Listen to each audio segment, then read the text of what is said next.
I like this beat. Hey, everybody. Welcome to week number 2. Welcome to the NFL Power Rankings presented by Energizer. We're a show, we're a podcast. Regardless of how you are watching or listening, we thank you for joining us. In Los Angeles, my name is Andrew Siciliano, the man on the other side of the screen, live from his Chicago home studio.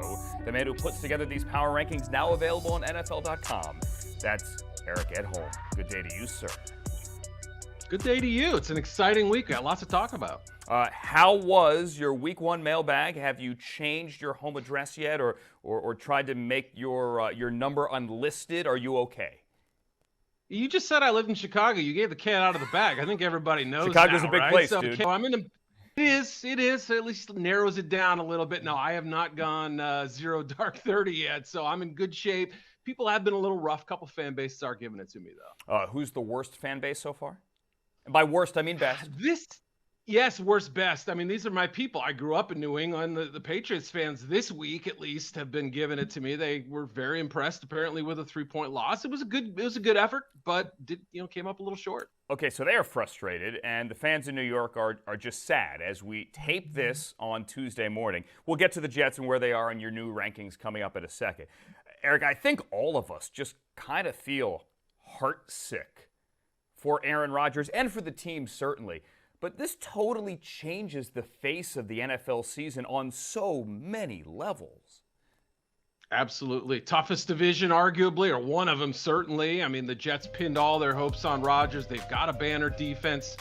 Certainly anybody who has the Jets on the schedule from here on out is, looking at a better, more favorable matchup, assuming Zach Wilson is the quarterback. So, yeah, I mean, the AFC is completely loaded. It was going to be tough for the Jets to get in anyway. Now here we are with the backup quarterback 4 plays into the season. It's wild, but it sort of fits with their history with bad luck everywhere, it seems. Yeah, and when I said it changes everything, they still have 4 more primetime games and the Black Friday standalone game the day after Thanksgiving, and 4 more games in the late 4 p.m. Eastern doubleheader window as well.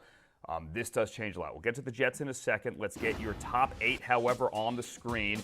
You can scan the QR code on your left or go to NFL.com/power rankings to see the 49ers up 3 from number 4. They are your new number 1.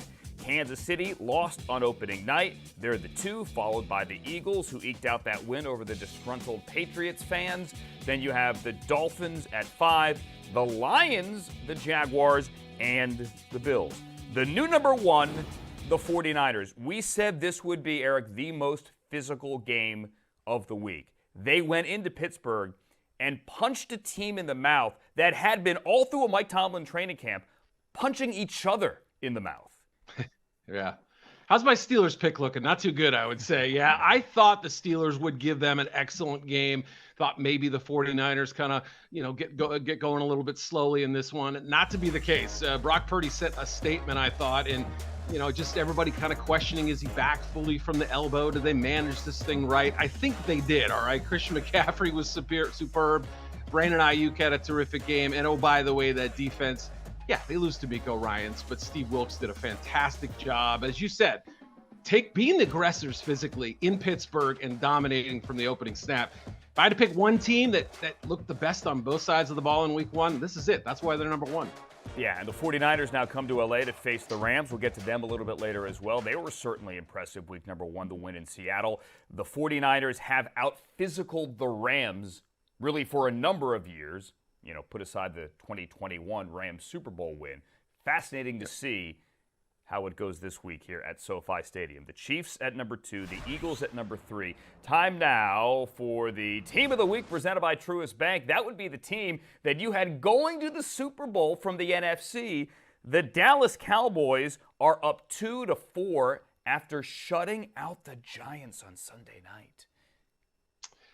I caught a little heat for putting them at number 6 in my first rankings. I haven't heard a peep since then. I wonder why. Maybe it was because one of the more dominant. How about that? Yeah, it was all right. Hey, I'll get. I mean, I think that big-brained defense. That's the reason why. Unbelievable performance. It really started from the blocked field goal on special teams, carry it over to the defense. Even the offense got a little bit going there in the third quarter. So, yeah, maybe it wasn't as dominant offensive performance, but I don't think Dak Prescott, Mike McCarthy, CeeDee Lamb, all these guys, Tony Pollard, have to worry about being special every single week out because they have that group behind them. And inexperienced kicker, performed well his first game too.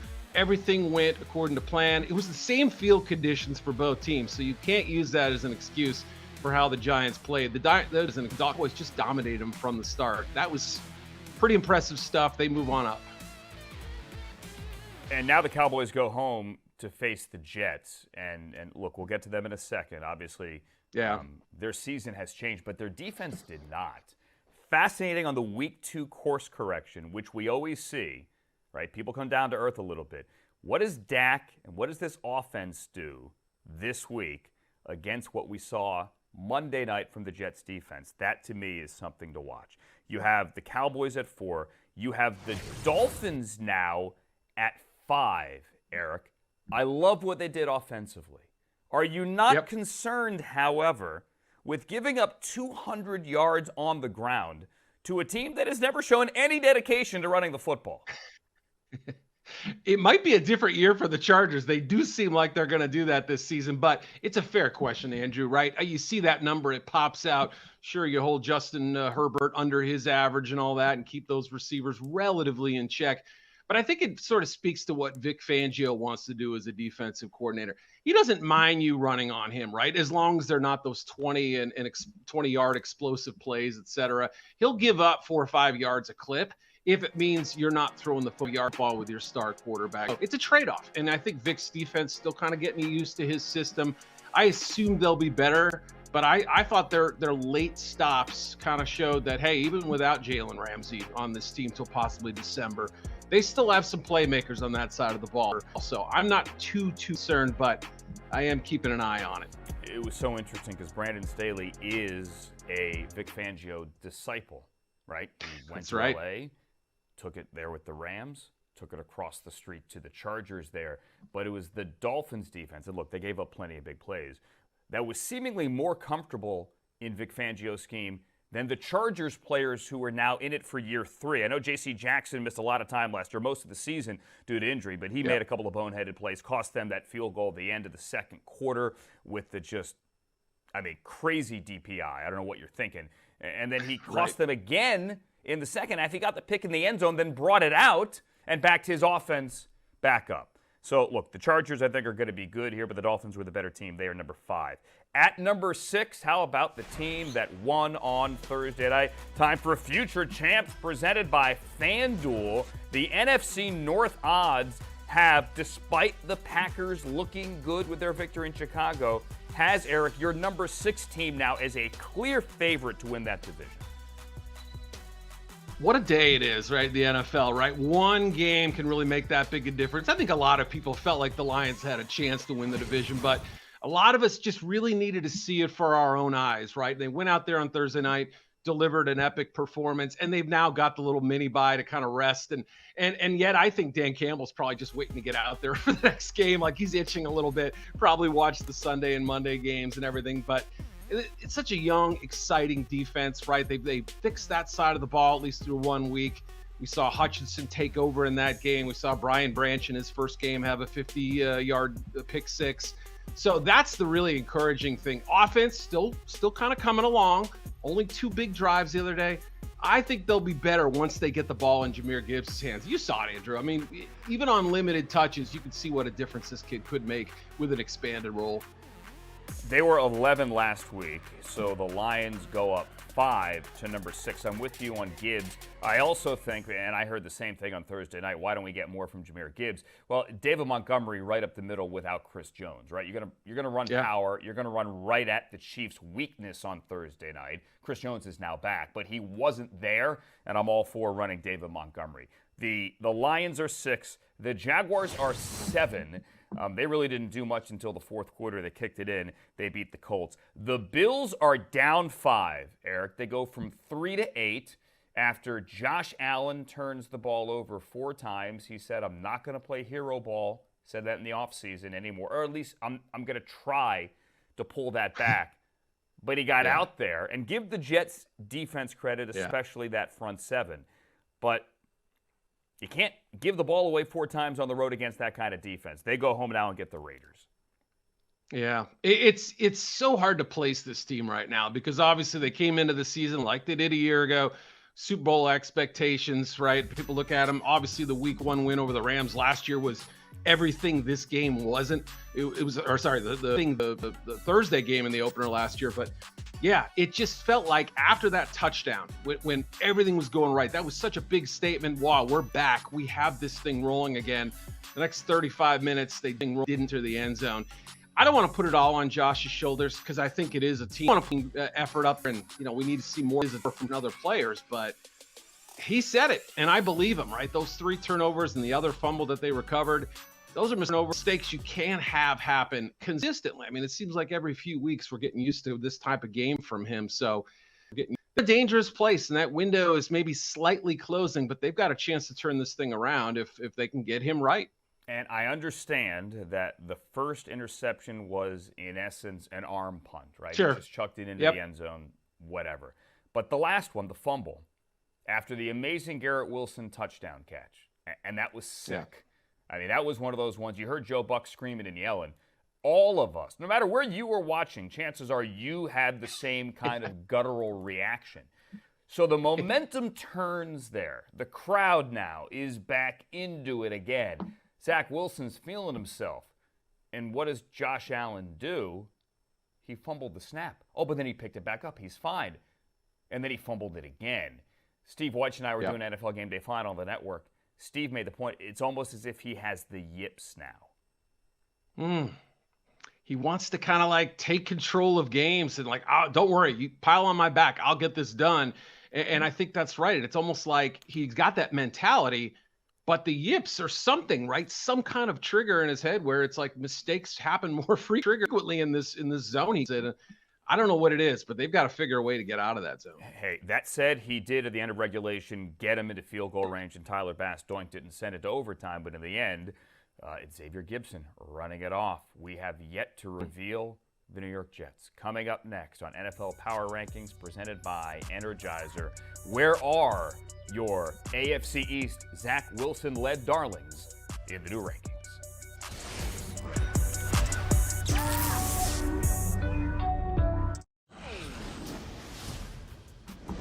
Okay, everybody. NFL Power Rankings presented by Energizer. Let's get 9 through 16.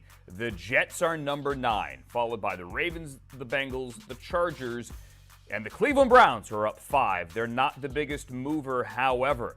The Saints are at 14. The Packers are the biggest mover. More on them in a second. They're up 6 to 15. The Falcons are up 1 to 16. Eric Edholm put all these together. Eric, obviously, it's your job to defend all of these, and there's no easy way to do this, okay?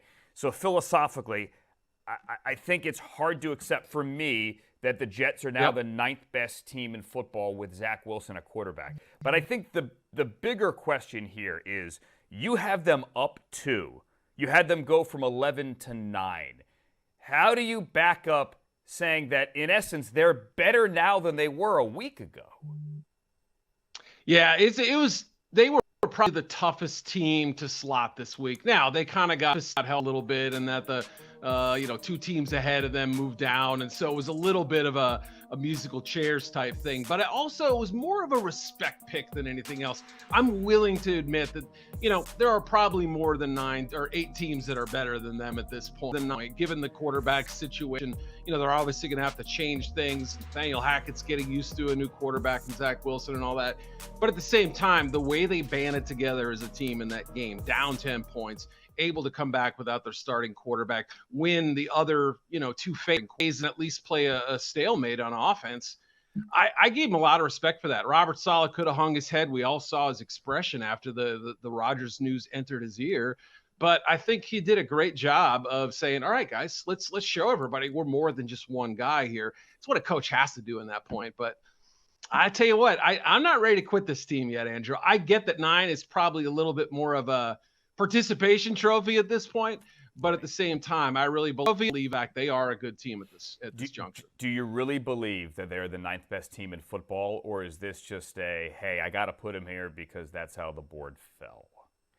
A little bit of the latter, but at the same time, I'm okay giving them like a 1-week shine. I also felt like, boy, if I have them 3 or 4 spots below the Buffalo Bills, I'm going to really get that hate mail. And I think it's Right. fair because obviously we saw them play very evenly in that game. So they go to Dallas this week, as mentioned. If Zach Wilson somehow is in that game of the fourth quarter because the defense keeps them in that game of the fourth quarter, obviously, look out here. Wow, that is appointment viewing. At the same time, I have said this, and I said it on Game Day Final. Woody Johnson has to call Tom Brady. I mean, what's the worst he could say? No. I expect him to say no. Right? He already did the Instagram thing. Look, I'm shooting hoops with my kids on Tuesday morning. But he has to at least call. I think he should call the Niners about Sam Darnold. Don't laugh. Yes, Sam Darnold, who's undoubtedly a better quarterback now than he was when the Jets, I think, bamboozled the Panthers for what they got and sent him to Carolina. You have to make that call. I love Zach Wilson. I love the story. And most importantly, I love the Jets' confidence, at least that locker room, that they showed Monday night to rally behind the kid and to win that game.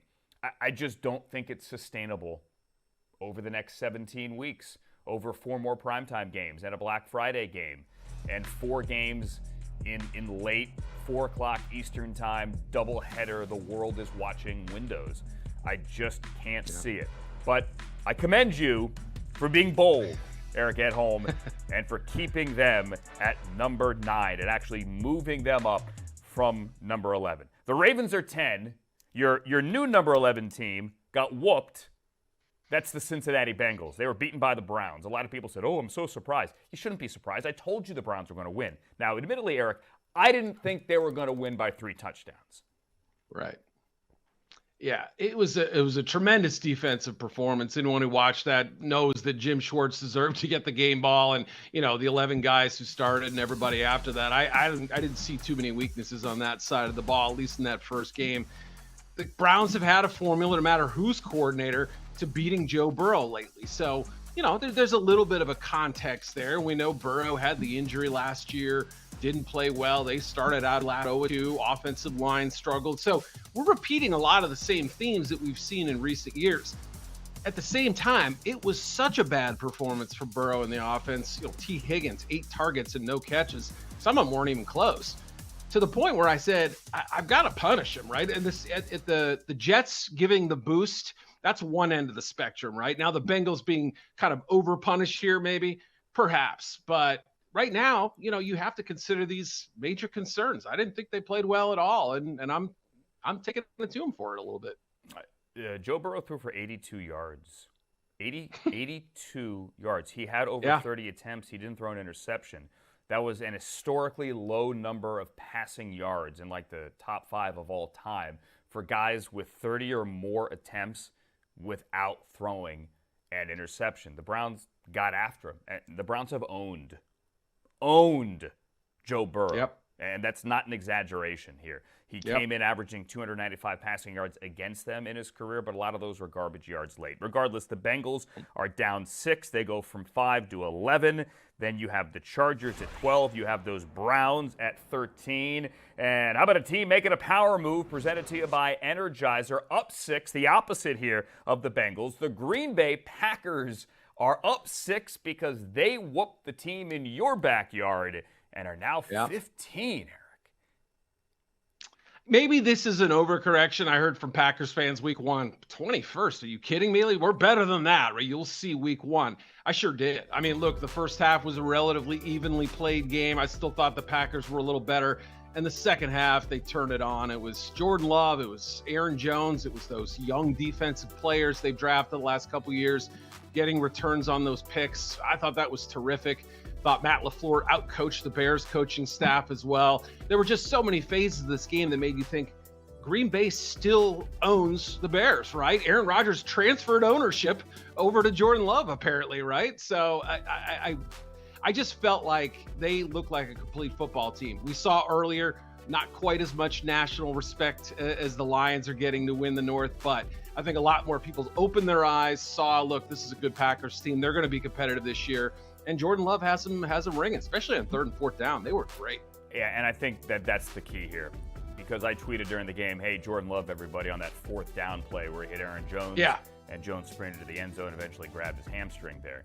I said, ladies and gentlemen, Jordan Love, and people said, here it is on the screen right there. People said, oh, no, that's Aaron Jones. I'm like, dude, that was a fourth down, perfect throw. Yeah. And to your point, Yep. Eric, on third and fourth down, maybe the numbers don't show it, but on third and fourth down, when they needed Jordan Love to make a throw, he made a throw. And you know that this was a one-sided game in the second half when the questions on Monday to Khalil Herbert and to Matt Eberflus were about effort. Did your team show appropriate effort? Eberflus said the effort is there.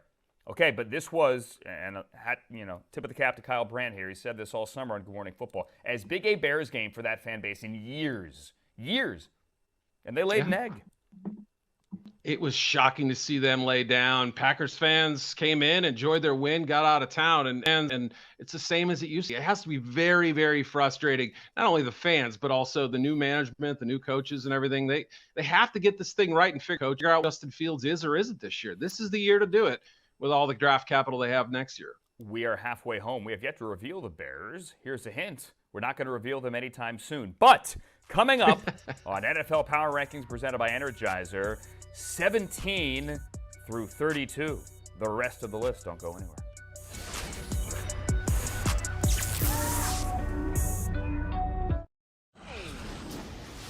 Eric at home with the new Power Rankings here. NFL Power Rankings presented by Energizer. Eric has the Vikings at 17, followed by the Seahawks, the Steelers, and the Broncos rounding out the top 20. The Commanders, the Titans, the Raiders, and the Fighting Baker Mayfields there at 21 to 24. Eric is with us. I'm Andrew Siciliano. The Seahawks, Eric, were 13 last week. They are 18 this week after gaining only 12 yards in the second half against the Rams. Yeah.